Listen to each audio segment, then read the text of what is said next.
Powder అయితే ఆడించేసామండి. ఎందుకంటే మనం మిక్సీ పట్టినా అదైతే పౌడర్ అయితే అవ్వదనమాట. సో అయితే నేనైతే ఈ వీడియోలో చాలా వరకు ఏంటంటే పిక్కలు తీసే ప్రాసెస్, చింతపండు శుభ్రం చేసిన తర్వాత వచ్చే ప్రాసెస్ చూపించడం అవ్వలేదు. అలాగే మిల్లు దగ్గర మేము ఆడించే ప్రాసెస్ కూడా అవ్వలేదు. జస్ట్ నేనైతే చెప్తున్నాను అంతే. మీకు ఈ ప్రాసెస్లో చేసుకుంటే సులువుగా ఉంటుందని చెప్పండి. మొత్తానికైతే నేను కొన్ని పిక్కల్ని నానబెట్టుకుని తినడానికి అయితే ఉంచాను. ఇంకొంత అయితే పౌడర్ అయితే చేసేసానండి. ఈ పౌడర్ దేనికి చేసాం, ఏం చేశారు, ఎట్లా వాడుకుంటాము అని అంటే కనుక ఈ పౌడర్తో మనం పాయసంలో చేసుకుని తినొచ్చు, బెల్లం అది వేసుకుని.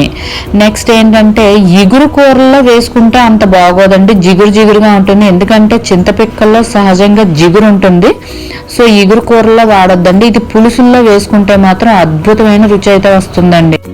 మనం బోన్స్ స్ట్రెంత్ పెంచడంలో చింతపిక్కల పొడి అయితే చాలా బాగా ఉపయోగపడుతుందండి. సో దీనికి ఉన్న